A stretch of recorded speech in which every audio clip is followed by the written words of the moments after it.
Express news కి స్వాగతం. కార్యకర్తలే కాంగ్రెస్ పార్టీకి బలమని పరిగి ఎమ్మెల్యే రామ్ మోహన్ రెడ్డి అన్నారు. ఆదివారం పట్టణంలోని బసవ సేవా సదన్ ఫంక్షన్ హాల్లో సదాశివపేట పట్టణ, మండల మరియు కొండాపూర్ మండలం ముఖ్య కార్యకర్తల సమావేశం నిర్వహించారు. ఈ కార్యక్రమానికి ముఖ్య అతిథులుగా Parigi MLA Ram Mohan Reddy, TGIC chairman Nirmala Jaggareddy, TPCC general secretary Sangareddy observer దయాకర్లు హాజరయ్యారు. ఈ సందర్భంగా పరిగి ఎమ్మెల్యే రామ్ మోహన్ రెడ్డి మాట్లాడుతూ ముఖ్యమంత్రి రేవంత్ రెడ్డి సారథ్యంలో రాష్ట్ర ప్రభుత్వం అందిస్తున్న సంక్షేమ పథకాలను పట్టణ, గ్రామ స్థాయిలో తీసుకెళ్లి జరగబోయే స్థానిక సంస్థల ఎన్నికల్లో కాంగ్రెస్ పార్టీ జెండా ఎగరవేయాలి సూచించారు. 10 ఏళ్ల బీఆర్ఎస్ పాలనలో రైతులను, ప్రజలను మోసం చేశారని అన్నారు. కాంగ్రెస్ ప్రభుత్వం ఏర్పడి ఏడాదిన్నర కాలంలోనే ఎన్నికల ముందు ఇచ్చిన 6 గ్యారంటీలతో పాటు అనేక సంక్షేమ పథకాలను అమలు చేస్తుందని అన్నారు. రాష్ట్ర ప్రభుత్వం మహిళలకు ఉచిత బస్సు సౌకర్యం, 200 యూనిట్ల కరెంటు ఫ్రీ, 500 కే గ్యాస్ సిలిండర్, రైతు రుణమాఫీ, సబ్సిడీపై రుణాలు, ఇందిరమ్మ ఇండ్లు వంటి అనేక సంక్షేమ పథకాలను అమలు చేస్తుందని తెలిపారు.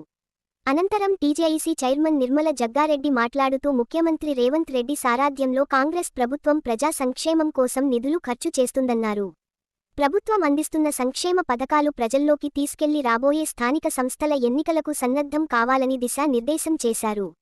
10 సంవత్సరాల టీఆర్ఎస్ పాలనలో ఏ ఒక్కరికి రేషన్ కార్డు ఇవ్వలేదని, కాంగ్రెస్ ప్రభుత్వంలో అర్హులందరికీ రేషన్ కార్డులు ఇవ్వడం జరుగుతుందన్నారు.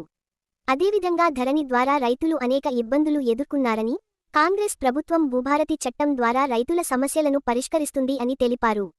కాంగ్రెస్ ప్రభుత్వం ఎన్నికల ముందు ఇచ్చిన 6 గ్యారంటీల అమలుతో పాటు మరెన్నో సంక్షేమ పథకాలు అందిస్తుందని గుర్తు చేశారు. ఈ కార్యక్రమంలో టీపీసీసీ ఉపాధ్యక్షుడు గాలి అనిల్ కుమార్, టీపీసీసీ రాష్ట్ర కార్యదర్శులు Topaji Anantakishan, Chinna, Charyala Anjaneyulu, CDC chairman Gadila Ram Reddy, ATMA committee chairman Prabhu, market committee chairman Sadakula Kumar, market committee vice chairman Kandi Krishna, మాజీ సర్పంచులు, మాజీ ఎంపీటీసీలు, మాజీ జెడ్పీటీసీలు, మాజీ మున్సిపల్ చైర్మన్లు, మాజీ మున్సిపల్ వైస్ చైర్మన్, మాజీ మున్సిపల్ కౌన్సిలర్లు, మార్కెట్ కమిటీ డైరెక్టర్లు, ఆత్మ కమిటీ డైరెక్టర్లు, కాంగ్రెస్ పార్టీ ముఖ్య నాయకులు పాల్గొన్నారు. మనం పోటీ చేసి గెలవాలంటే మనం చేసే అభివృద్ధి కార్యక్రమాలన్నీ కూడా ప్రజలకు పోవాలి. మనం ఎక్కడ కూడా మనం ప్రజలకు చెప్పట్లేదు. సోషల్ మీడియాను వాడుకోవాలి చాలా. ఈరోజు ఏ మండలికి ఆ మండలు, ఏ విలేజ్కి ఆ విలేజ్ సోషల్ మీడియా ఏర్పాటు చేసుకొని మనం చేసుకునే పథకాలు మరి ఈరోజు దేశంలో ఎక్కడ లేని పథకాలు మన తెలంగాణ రాష్ట్రంలో మన ముఖ్యమంత్రి రేవంత్ రెడ్డి గారు పెట్టారు. ఈ యొక్క స్కీమ్లను మనం ఒక్కొక్క ఇంటికి తీసుకపోతే ఖచ్చితంగా లోకల్ బాడీలో ఎవరు ఎవరిగా గెలుస్తారని చెప్పి సందర్భంగా తెలియజేస్తా ఉన్నాం. అట్లాగే మనం గ్రౌండ్ లెవెల్లో ఎవరు ఏ పని ఏ స్థాయిలో ఉన్నారో వాళ్ళకు కూడా పదవులు ఇవ్వడానికి లీస్ట్ రాసుకుంటారు. రామ్మోహన్ రెడ్డి అన్న అందరికీ కూడా పదవులు వస్తాయి. అందరూ కూడా మీరు ప్రతి గ్రామాన్ని తిరిగి ప్రతి ఇంట్లో మనం ఏం చేస్తున్నామని చెప్పాలని చెప్పి సందర్భంగా తెలియజేస్తున్నానికి అవకాశం ఇచ్చిన ధన్యవాదాలు. అలాగే సదాశివపేట మండల్, కొండాపూర్ మండల్ ముఖ్య కార్యకర్తల సమావేశం. ఈ సమావేశానికి చేసిన 2 అబ్జర్వర్స్ ముఖ్యంగా మరి పరిగి ఎమ్మెల్యే గారు రామ్మోహన్ రెడ్డి గారు, అలాగే దయాకర్ గారు, అలాగే మన ప్రధాన కార్యదర్శి తోపాజీ అనంతకిషన్ గారు, అలాగే ఉపాధ్యక్షుడు గాలి అనిల్ గారు, జనరల్ సెక్రటరీ గిరిజా గారు, జనరల్ సెక్రటరీ పటంచల్ చిన్న గారు, అలాగే market chairman Kumar, ATMA committee chairman Prabhu, CDC chairman Ramareddy, town president Satyanna, మరి వైస్ ప్రెసిడెంట్ కృష్ణ, అలాగే బ్లాక్ ప్రెసిడెంట్ సంగారెడ్డి బ్లాక్ పొద్దువారు, ఎక్స్ మున్సిపల్ చైర్మన్ సుభాష్ గారు, అలాగే ఎక్స్ కౌన్సిలర్స్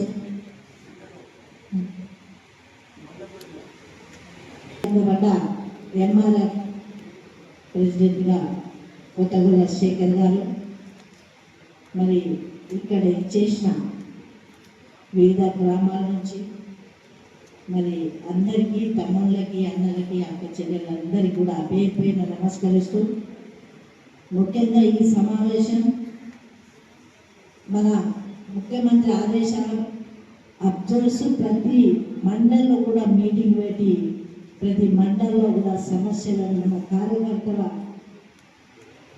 ఇబ్బందులు కానీ కార్యకర్తలు ఎలాంటి ఇంకా కూడా ఏమైనా సూచనలు ప్రభుత్వానికి ఇచ్చే విధంగా తీసుకొని రమ్మని చెప్పడం జరిగింది అబ్జర్వర్స్. కాబట్టి మన ప్రభుత్వం చేస్తున్న పథకాలన్నీ కూడా ప్రజలకు అందుతున్నాయా లేవా, ఇంకా కూడా ఎలాంటి ఇబ్బందులు వారు తెలుసుకోవడానికి ఇప్పుడు అబ్జర్వర్స్ వచ్చింది. మరి చోటుపై గారికి మర్చిపోయినా, మరి అలాగే మిగతా వాళ్ళు కూడా స్టేజ్పై ఉన్న అందరికీ ముఖ్యంగా 6 గ్యారెంటీలు ఎట్లయితే గవర్నమెంట్ రాకముందు ఏదైతే వాగ్దానం ఇచ్చినాం ప్రజలకి, వాటిని తూచా తప్పకుండా తీసుకెళ్తున్నామనేది డంకా బజాయించి ప్రజలకు చెప్పాలనే ఉద్దేశమే ఈ మీటింగు. ఎందుకంటే వాళ్ళు ఒక్క మాట కూడా 100 చెప్పినా ఒకటి నెరవేర్చలేదు. గత ప్రభుత్వంలో దొడ్డు బియ్యం ఇస్తే మొత్తం కూడా మిలియన్లు దోచుకున్నటువంటి పరిస్థితి. ఇవాళ వాళ్ళు ప్రభుత్వంలో ఉన్నటువంటి పెద్దలే ఆ దొడ్డు బియ్యాన్ని కుక్కినటువంటి పరిస్థితి మనందరం చూసాం. ఇచ్చిన పథకాలు కావచ్చు, కాంగ్రెస్ ప్రభుత్వం వచ్చిన తర్వాత ఇచ్చిన పథకాలలో కూడా అర్హులకు పేదలను ఇవాళ మనం గుర్తించి ఎవరైతే ఈ యొక్క సంక్షేమ పథకాలకు అర్హులో వాళ్ళని మనం ఇవ్వగలుగుతుంది. చాలా మంది అందరూ తెలుసు, రైతు బంధు చేసినప్పుడు ఇక్కడ ఉన్నటువంటి రియల్ ఎస్టేట్ వ్యాపారులకు వెంచర్లు చేస్తున్న వాళ్ళకు కూడా రైతు బంధు వచ్చింది ఇవాళ. కాబట్టి మనం ఎవరైతే పేదలు ఉన్నామో, ఎవరైతే అర్హులు ఉన్నామో వాళ్ళనే గుర్తించి మనం ఈ రోజుల వరకు ఈ 18 నెలల్లో అర్హులకు మనం సహాయం చేయగలం, వాళ్ళకు మనం ఆదుకున్నటువంటి పరిస్థితి. భవిష్యత్తులో కూడా మరిన్ని సంక్షేమ పథకాలు రాబోతా ఉన్నాయి. దేశం ప్రపంచమే తెలంగాణ రాష్ట్రం వైపు చూసే విధంగా మన ముఖ్యమంత్రి రేవంత్ రెడ్డి గారు అద్భుతంగా పనిచేస్తా ఉన్నారు, మంత్రులు కూడా అద్భుతంగా పనిచేస్తా ఉన్నారు. కాబట్టి అందరి సమిష్టితోని, అందరి శ్రమతోని మరొక 10 ఏళ్ళు మనం అధికారంలో ఉండే విధంగా, ఈ స్థానిక సంస్థల్లో కూడా మన పార్టీ అఖండ విజయం సాధించే విధంగా మేము మరొకసారి మీరందరూ కూడా దీనికి కృషి చేయాల్సిందిగా కోరుతున్నాం. ఈ యొక్క సందర్భం ఏంటంటే, ఈ 10 ఏళ్లలో మీరు పనిచేసినటువంటి కృషి శ్రమను పార్టీ గుర్తిస్తుంది కూడా. ఎవరైతే కష్టపడుతున్నారో వాళ్ళకు ఖచ్చితంగా అవకాశాలు ఇచ్చేందుకు వేరే ఉద్దేశం లేదు. అందరికీ కూడా న్యాయం జరుగుతుంది. కష్టపడ్డ ప్రతి బిడ్డకు కాంగ్రెస్ పార్టీ ఆదుకుంటుంది అనే విషయాన్ని కూడా మీ అందరికీ గుర్తు చేస్తూ, ఎవరు కూడా ఆదాయం చెందాల్సిన అవసరం లేదు, ఆందోళన చెందాల్సిన అవసరం లేదని కూడా మీ అందరికీ గుర్తు చేస్తూ, మన యొక్క అబ్జర్వర్ ఎమ్మెల్యే గారు మండలం మరియు టౌన్ కాంగ్రెస్ పార్టీ ముఖ్య నాయకులు కార్యకర్తల యొక్క సమావేశానికి సభాధ్యక్షత వహించినటువంటి సత్యనారాయణ గారు అధ్యక్షులు, అదేవిధంగా ఈ కార్యక్రమంలో నా తోటి సహచర జిల్లా కాంగ్రెస్ పార్టీ అధ్యక్షురాలు నిర్మలా జగ్గారెడ్డి గారు, టీజీఐఐసి చైర్పర్సన్, అదేవిధంగా ఈ కార్యక్రమంలో నాతో పాటు సహచర అబ్జర్వర్గా అదేవిధంగా గాలి వినోద్ కుమార్ గారు, తను ఈ మధ్యనే పిసిసి ఉపాధ్యక్షుడిగా బాధ్యతలు తీసుకొని ఈరోజు ఇక్కడికి రావడం జరిగింది.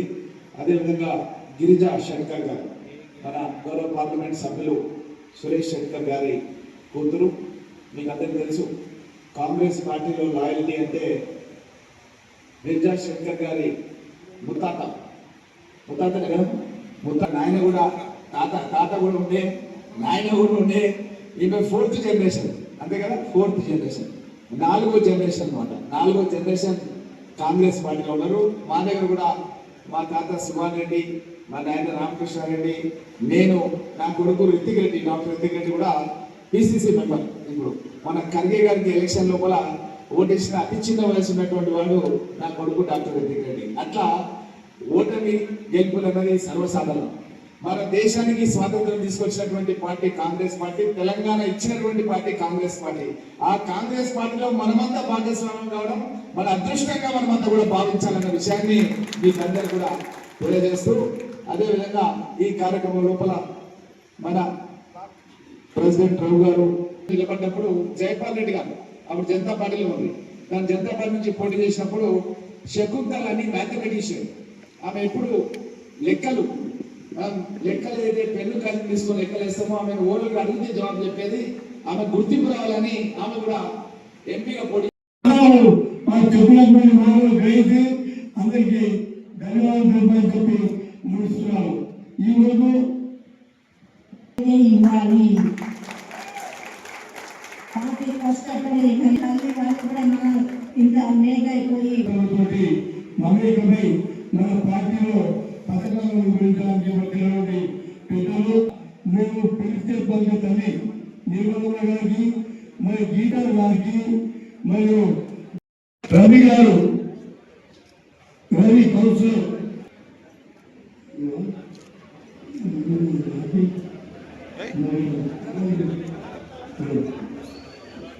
మన ముఖ్య అతిథి శంకర్ గౌడ్ కౌన్సిలర్ గారు